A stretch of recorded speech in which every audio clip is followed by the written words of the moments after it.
It was love that we needed. Yeah. It was love that we were searching for and we weren't getting it. And it wasn't until we made the decision to shut the door on Satan's face, forget persons, that was the enemy. We shut the door. And I had been selfish. I had put my wife in a place where she was not honored. I put her in a place where she was not celebrated. And I apologize to her. Baby, I apologize to you now. Hey, why you gonna make me cry? Oh, baby, don't do Stop. that. This is an Iwebu production. period. That would lead us into, babe, what we call the freedom stage. My God. Thank God. He's amazing. He's amazing. He's so good. He is so good. Let me He's tell so you, he will good. hear your cries. Yes, he will. And listen, if you go to him in repentance, Yes. like really repent it, and you turn away from your He's sins, so good. let me tell you, he will show his grace and his mercy on your situation. I believe he will. And so he's definitely shown that with us. I believe the freedom stage began in 2020. Yes, it did. Beginning of 2020. Yes. That was the first time I started to open my eyes that, hey, Yes. maybe this isn't the best situation for us. I started to be open to it, and eventually had someone who actually, counseled us. The man say, "Hey, I need to talk to you separately. I want to talk to you." You still never told me what happened in that conversation. Well, I mean, he I mean, man, What'd he say? he's cold. Number Tell me one, what he said. He's cold. Number one, Tell you me know what who he you said. are. You know who you are. I love you, I brother. want to know what your conversation was like. But it just was a straight man to man, like, hey, and it came back around, like, hey, bro. He was so good at using his words. He didn't tell me what to do. He just told me, hey, you might want to, like, a great counselor doesn't tell you. They kind of lead you. Because that's a dictator. Yeah, that's a dictator. They kind of lead you and ask you the questions to eventually get you to think and get you to the answer. And so he was just like, hey, man, I know you love church. Listen, it's maybe something that you want to look at. So that's all I'm going to say. And he that was one of his things, and just some other man things that I should just been on. Because 2020 brought just a lot of revelation. So yeah, that conversation, and I believe also freedom came in. I started to just know, listen, I cannot live. This is me personally, by the way. I could not live under this condemnation for so long. I got to really start to let this go. Yeah. 2020, beginning of 2020, I lost a good friend of mine, Jeff Jones, and I won't forget Jeff. Jeff, God rest his soul, was just so full of light, and he had came back around, and it just seemed like it was just this prophetic way that he came. And it was some things that he left that I won't forget that he said to me before things happened. I was talking to him about the situation. He was like, hey, man, listen, forget those people. Like, are you serious? Man, I don't know what you talking about. I'm going to tell you now. What you got in there, your wife, man, what y'all got is dope. Just telling me and speaking life into me. And so when he passed, I was just like, okay, life is short. COVID came. People is passing. Mm-hmm. Okay, what are we doing? You gonna sit up under this forever? Yeah. No, we gotta start to shake and maybe start to look at some different moves. And that was kind of the beginning of the process there. Yeah, that was the beginning of the freedom stage because we had to sit down. Y'all know what happened in 2020. So we had to sit our tails down. Yeah. And for me, not going to that church was like I was able to breathe again. Like that's all I remember, like being able to just like, and I remember because they had online services as well. I remember being so detached. I'm like, yeah, you hated it. You was like, I'm like, where you going?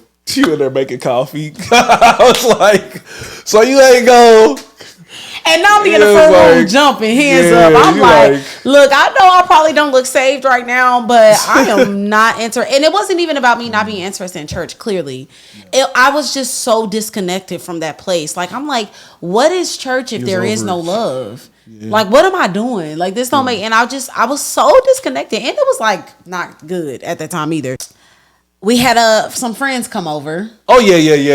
That definitely, yeah. We had some friends come over, and the wife was, like, on our head. I'm going to shout them out because you deserve this love. Shout out Kiana Jones, Mark Jones, love y'all straight up. Been around forever. But sis came and for some reason she wrecked shop. That's what she did. And that was her second time doing that in our lives as well. But definitely. I remember just being on the phone with her for hours, walking around in the garage, and she's just pouring into me like, and she's also like a little hood at the same time. So it's like, girl, first of all, I can tell you, but got that hood swing. Yeah, like, but it was my language. Like, it wasn't really deep and spiritual. Like, well, you know, that's the man of God, and that's the man of that. Like, she didn't give me like, you need to follow his lead. It's like, no, y'all are fine. Like, y'all deserve better. Like, you don't have to be. Who told y'all that's what y'all gotta do? Like, and it was just, it was simple, but it was, you know, when you're just drowning in stuff.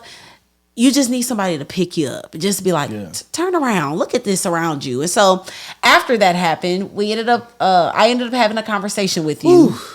Yeah, this is 2021. Yeah, I ended up having a conversation with you, and I was like, I asked you a very simple question. True. Yeah. And won't ever forget that. I asked a very simple question. I mean, the simple question was, do you trust these people with our marriage? And his immediate, no thought, it was like, even you did kind of like a no.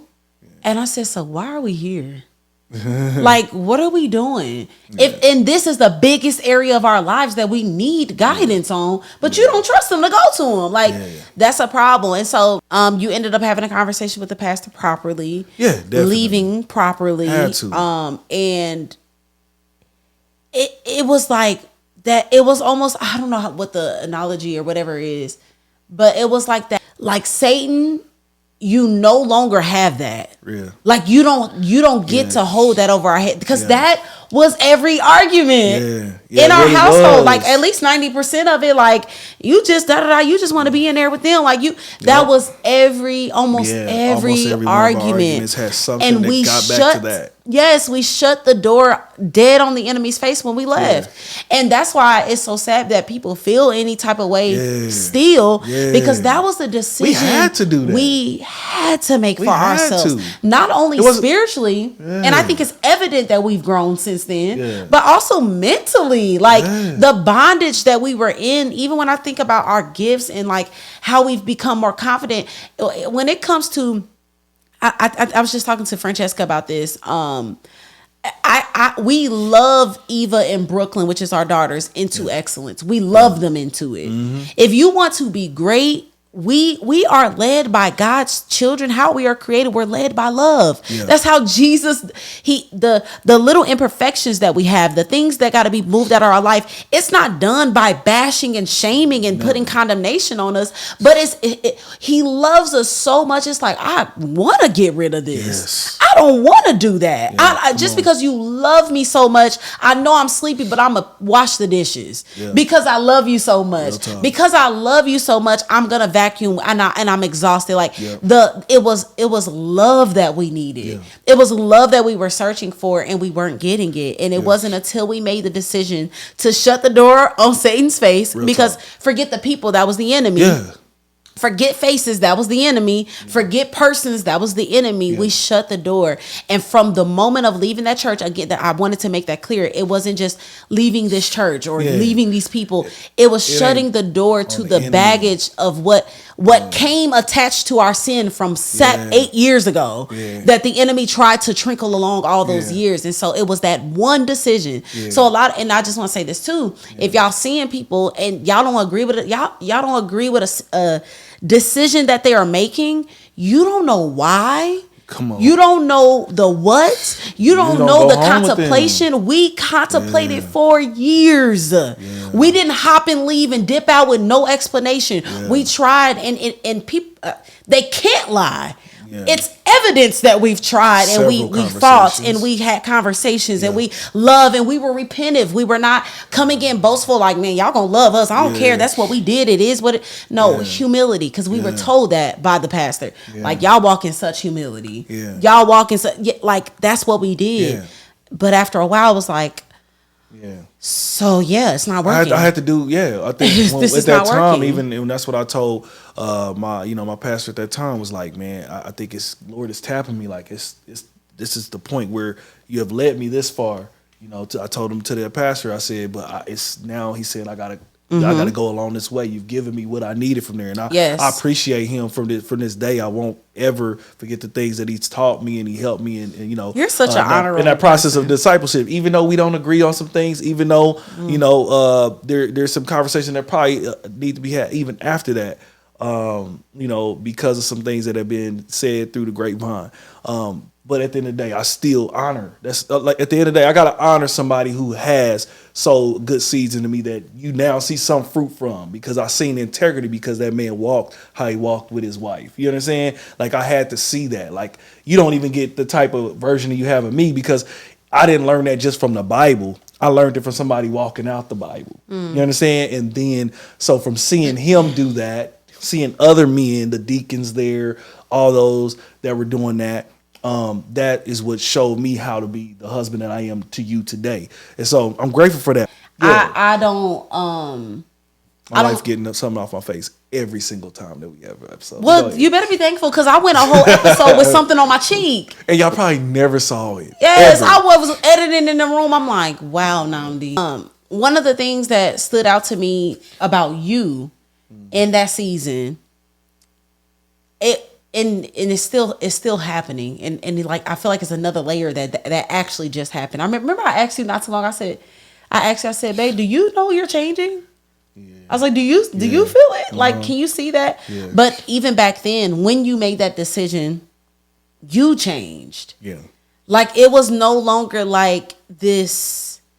It was just another level of confidence. Yeah. It was another level of hope. Like you had to go get that for yourself. No, I needed to. I needed to, and so that's why I'm sorry, I did not mean. No, you're good. You know how I am. That's babe. why something be in my head. I prayed and I hoped that he had took that conversation that way, because you know I know sometimes pastors can feel away when you're leaving and all of that stuff, but it was like, no, I have to go get this for me. Like I got to, for me and my wife and my kids, and for me to be the best that I can be. I've served here and all that. So anyway, soon as we broke that off, you know, man. But that's what I was talking about, like the freedom. True free, like right away, the cloud, it felt like a cloud was lifted. No, seriously. And so we had made the decision thereafter to, you know, eventually move to Atlanta. That was our decision after that. To make that move, because now we feel like there was no other churches in Kansas City too. I mean, hey, shout out to, you know, all those who do ministry in KC, but KC is a small town. Yeah, it's so small. You can only pick so much from that buffet. It's so small. I said, guess what? If we go, well, number one, we already talked about why we moved here. You know, you're being the artist that you are, and all that, but also just so many different things, diversity, all those things. But that diversity here allows you to pick from so many churches. Yes, it's so big, and I mean, it's a church everywhere. We thought we was gonna be on a tour for a year. Yeah, good year. But you know, back to that freedom stage, man. I believe our marriage went to another level. I believe that she was able to start to trust me a bit more. Because even when I told her I was going to have the conversation, I don't think she necessarily believed it right away. I remember about to walk to have her. She said, "What you about to do?" I said, "I'm about to go call." She's like, "Oh, you doing that tonight?" Like, yeah, I'm about to go make this. I was like, "Oh yes, Daddy, that's how I like you to talk." Like, I had to do this because also I knew at this time I had been selfish. I had put my wife in a place where she was not honored. I put her in a place where she was not celebrated. And I apologize to her, baby. I apologize to you now. Hey, why you never make me cry? Oh, baby, don't do that. That just you're such a light. You're so amazing. And I allowed that light to be dimmed in a place to where they didn't understand, like just how bright of a star you are. And they just couldn't see it past the flaw and the mistake that you made there. Most couldn't see it. And so I'm sorry for that. I publicly say that. And I want you to know that you should have never been there. I did not protect you in that season. My God. You understand? And you deserve to be protected as much as you stood up for me. Like, you deserve that. And so I apologize sincerely. I said that privately, but I wanted to publicly say that because there are some who knew our story and used to, like, that was out on the outside and was like, why in the heck would you ever send your wife through that? Like, why in the heck? And I was, man, I ain't gonna lie, I was gone, man. I was, hey, man, I was just didn't see. I just couldn't see. I was foggy, you know. But the Lord opened my eyes. Thank God for the Holy Spirit that He spoke to me and said, "Hey, man, your time is up here." And so again, I wanted to do that for you, baby, because I said, you know what, moving forward, I got like it's what my wife wants. You feel me? Like hey, I went and took we went back for maybe 2.5, almost 3. I took that from her. We could have been who knows where with it, right. But I stalled us here. Now maybe don't get it wrong, God used that time, but we might have been overdue. We might have been just a little bit past due, maybe a year past due or so. And I stuck us there when we should have been moving on and growing and stalled us. And so I said, hey, what did you want? Okay, this what you like? Okay, we gonna move. Let's make the move. Why don't we just move? Yeah. Like, for real? Like, yes, let's just do it. And we did it, and I'm great, and I'm glad, because now there's been so much freedom on this side. It's just not about a move. So don't get this wrong that you're gonna move and you just gonna feel this automatic freedom. It wasn't about that. It was something unique for us. And it's so much in the city, we had to leave. And we also made the decision before we moved. Yeah. We also started walking in freedom before we actually left the city. The church. We had already made the decision to leave the church. Kansas City, we already were walking. So even if you're thinking about moving to start all over, you got to start all over before you start all over. Like, mentally, you got to do that. Yeah. And so just saying that we mentally were done. We was already done. Yeah, we were done. We was about to go to one of our friends' church. We was thinking about it, and then we kind of figured out that they were on the outs. Yeah. You know, and that they weren't going to be staying at their church. So we were like, okay, what do we do now? So I want to speak on go ahead, baby. I'm sorry if you're done. Jesus, Lord have mercy. You got it? You okay? No, my phone was dropping. Leaving opened my eyes to such a trigger. Like, it made me aware of a trigger of mine. And one of them is realizing that I didn't feel, and I'll talk about you, like, prior, like, I've never really felt fought for or protected, and like people really stood up for me. And so that was leaving it again. This is why we say it's bigger than that, y'all. Like, for those that, if y'all watching and y'all still belong and y'all know who y'all are, and y'all, it was way bigger than that. Like, it was just way bigger. But in that process, the Lord began to just expose some triggers of mine and some trauma of mine that had happened growing up. And so it was really big to me when you did apologize to me. Mm-hmm. You said the words, "I was selfish." You said the words, and I remember, that's what I was talking about with you. When I noticed the difference, you was like, you'll never not feel unprotected, or you'll never not feel unprotected. Yeah, unprotected again. Like, you won't experience that with me anymore. Yeah. And I remember that moment being so, because it was like, this is the first time in my life. Yeah. And so it was like, finally I was not only able to be my full flamboyant self, but I was able to be that with protection. Yeah.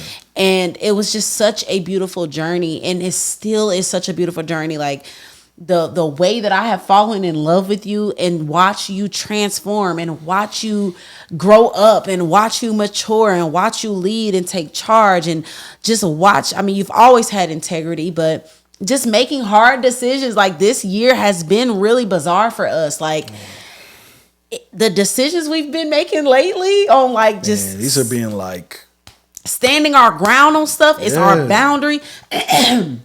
We said no. Like, that's not what we're doing. Our no is our no. Our no is our no. Like, we've been and I think that comes from feeling like we wasted time. Yeah, we got no more. So we don't got no more to waste. Oh. Like, and I remember you was just talking about this today. I'm like, baby, time is so valuable to me. Like, I ain't got time to be in anything and wasting my time. If it's not productive, I got time to be nowhere where you're not celebrated. Where you just tolerate it.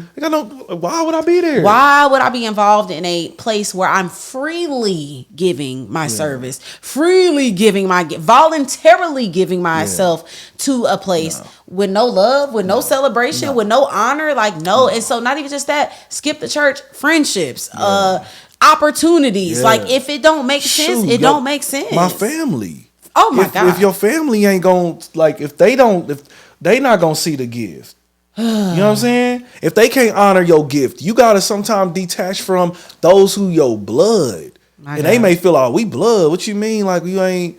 No, I mean, hey, we not on the same page. Yeah.